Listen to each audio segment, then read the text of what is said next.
you modern history students now have a lesson on modern history of what we've been learning this term, which is the Iranian Revolution.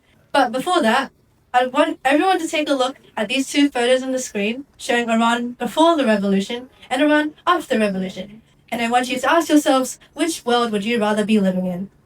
I'm sure a lot of you would say the one on the left because it looks modern and people look happy and it just looks like peak westernization.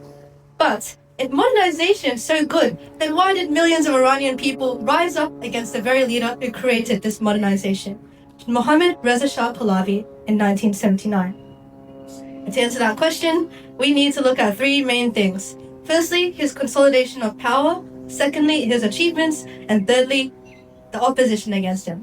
Before the 1979 revolution, Iran was ruled by Mohammad Reza Shah Pahlavi, Shah being a term for the word king. And when the Shah first came to power, he was limited by Prime Minister Mohammad Mossadegh, who became increasingly popular after he nationalized Iran's oil industry. Now, Mossadegh was a threat to the US and the UK, which were using Iranian oil to boost their own economies. On the 15th of August 1953, the US's CIA and the UK's MI6 launched Operation Ajax, which removed Mossadegh from power and allowed the Shah to gain even greater authority over Iran.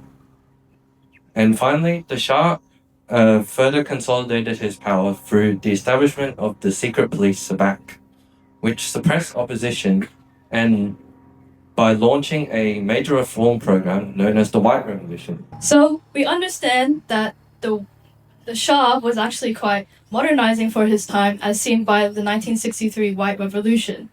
The Shah actually implemented three types of reforms which aimed to modernize Iran, to win the support of the peasants, and to also break the traditional power structures. The first would be the land reforms, where the government would basically redistribute land to the peasants. The second one was the creation of the education policies, where there was the creation of literacy corps, where educated people would go to the countryside to teach peasants how to read. And last, with women's rights, where women gained the right to vote, to run for office, and to also gain custody of their children. While these reforms seemed modernizing for its time, it actually received a lot of criticism from religious clerics, such as one Ayatollah Khomeini, who we'll explore about later. The point was that most of Iran's population consisted of Muslims, who found that these reforms actually went against their beliefs instead. These complications would gradually lead to the 1979 revolution. So far, Shah, good, we think.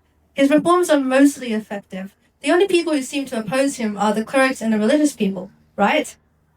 Wrong. In order to create this vision of Western modernization in Iran, the Shah had to become you guessed it, a dictator. How fun. He oppressed political and religious opponents. He empowered a secret police known as Savak, which is comparable to the Nazi Gestapo. Now, Savak was involved in oppressing religious and political opponents, interrogating them, and torturing them. They also were in control of an intimidating network of spies around Iran to ensure that the Shah had eyes and ears all over the country.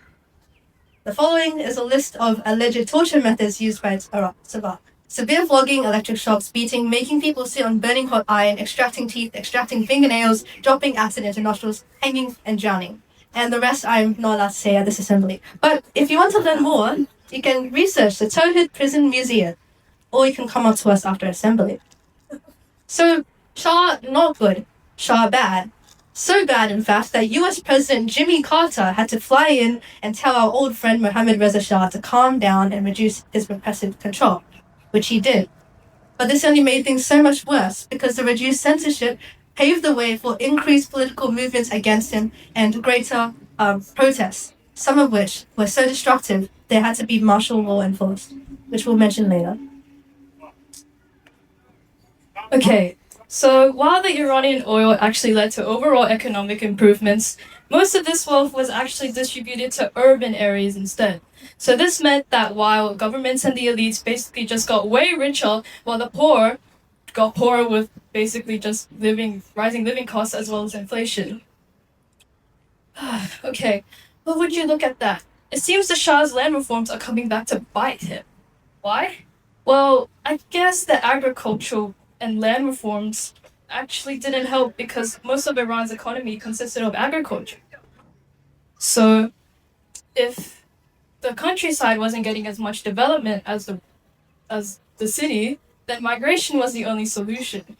So now we have all of these people coming from the rural area to the countryside looking for jobs and houses, but this only creates a competition to accommodate these new changes. And what does our great Shah, Mohammed Pahlavi, do about this issue? Does he fix the unfair distribution in Iran?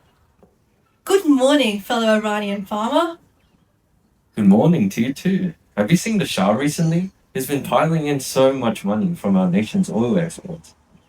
He has, hasn't he? I sure hope he doesn't spend all this money on something performative and materialistic. Welcome to the Shah's 2500th Persian anniversary on 1971. Instead of using all of his money on something wise, he decided to spend it on a super fancy party.